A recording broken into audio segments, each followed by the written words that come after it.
We begin this morning with a Fox News alert, and it's a big one. Just moments ago, UK Prime Minister Keir Starmer resigning after mounting pressure from the Labour Party and the public.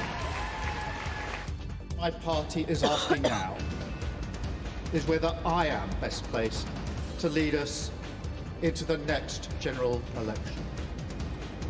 I have heard the answer of my parliamentary party to that question, and I accept that answer with good grace. Every decision I've taken has been about putting the country I love first. That is why I will resign as leader of the Labour Party.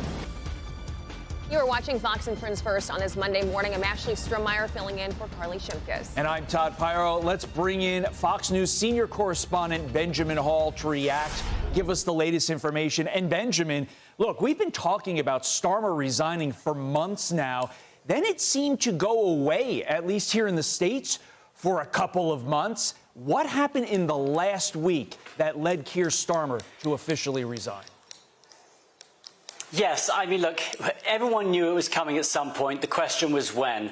And what happened in the last week specifically is this other Labour candidate called Andy Burnham, who is the mayor of Manchester, finally won a seat in Parliament. He was effectively someone stood down to allow him to do that, and he is widely considered to be the next contender. But you're right, you look back over the last few months and you have had countless U-turns by Keir Starmer. You've had local elections in which the Labour Party were decimated by a lot of other parties, by reform in particular.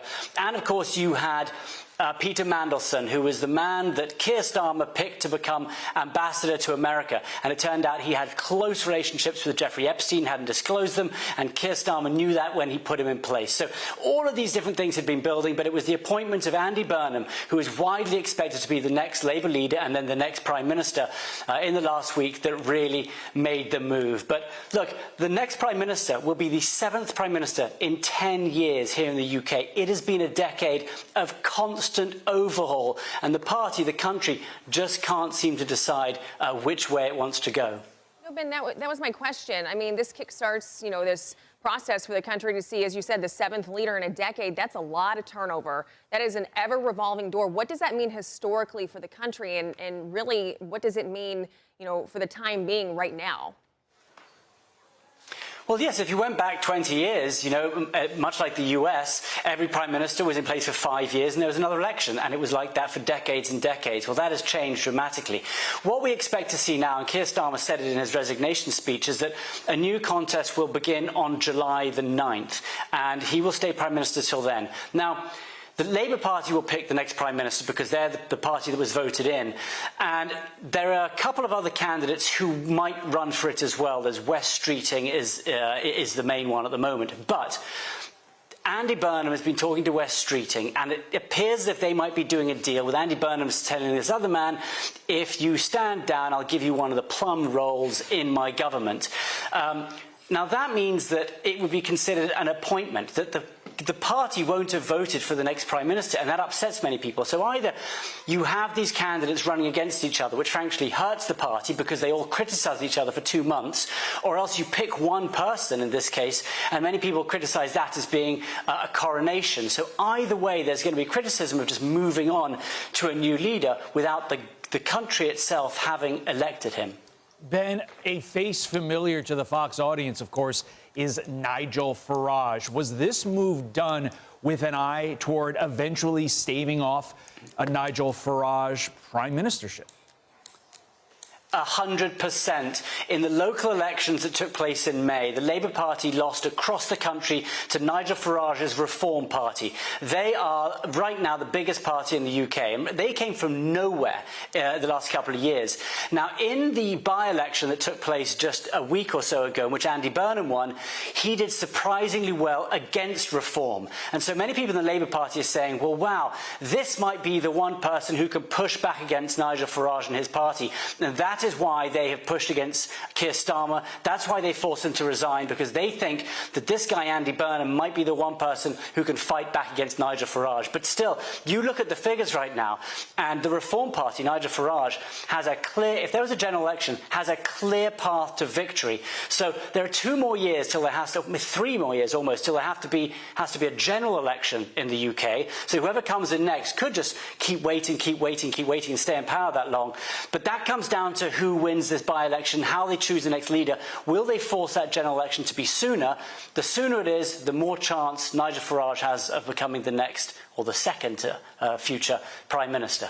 Ben, do you foresee this changing the framework in how the rest of the world operates with this, or do you think this is just going to stick with the country?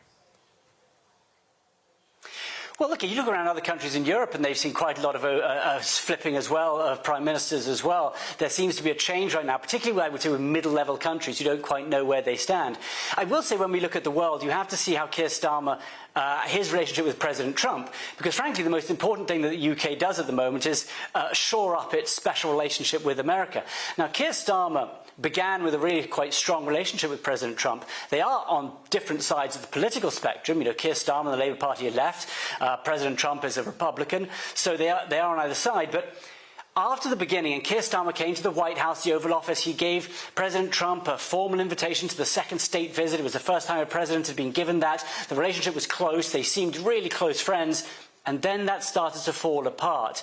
And you know, it really led up to the Iran conflict, where Keir Starmer refused to help, would not allow any air bases to be used at first, was not giving UK military support to the US. And that is when it really broke. And President Trump really started talking quite strongly against Keir Starmer. And what was remarkable was that just yesterday, President Trump put out on Truth Social, Keir Starmer is going to resign, before anyone else knew. So whether or not Keir Starmer, the Prime Minister, had let President Trump know in advance, and President Trump leaked that, it was a remarkable thing for President Trump to be the first world leader to say Keir Starmer is about to resign. But the big question is, what will the next Prime Minister, what relationship will he have with President Trump?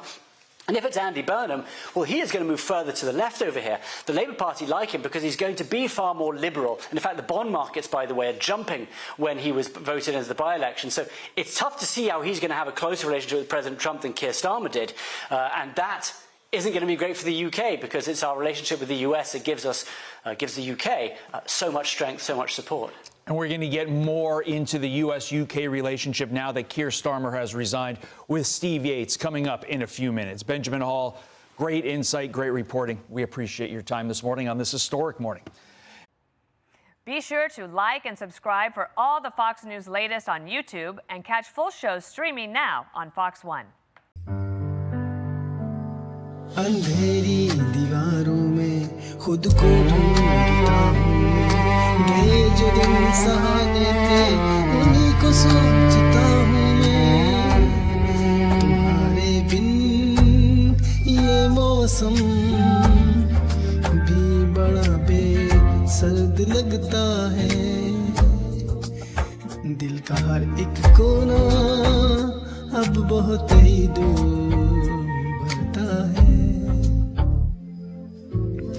अंधेरी दीवारों में खुद को ढूंढता हूँ मैं ये जो दिन सुहाने थे उन्हीं को सोचता हूँ मैं तुम्हारे बिन ये मौसम भी बड़ा सर्द लगता है दिल का हर एक कोना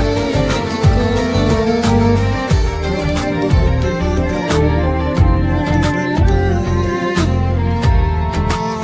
मेरे साए भी मुझसे अब जुदा होने को कहते हैं तुझे खोने की राहों में ये आंसू बहने लगते हैं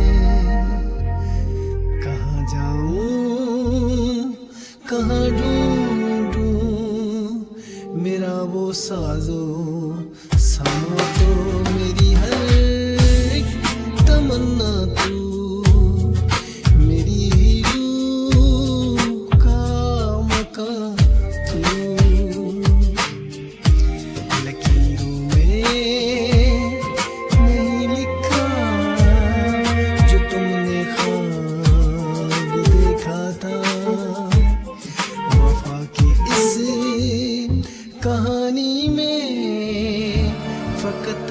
गम ही लिखा था सितारों से भी पूछता है पता तेरा कहाँ होगा मगर खामोश है दुनिया कहाँ मेरा जहाँ होगा बस एक बार मुड़ के देख ले मेरी बेबसी की सूरत मुझे है आज भी तेरी वफा की सख्त जरूरत साए मेरे तन्हा सफर बस रह गया दर्द का असर साए मेरे तन्हा सफर बस रह गया दर्द का असर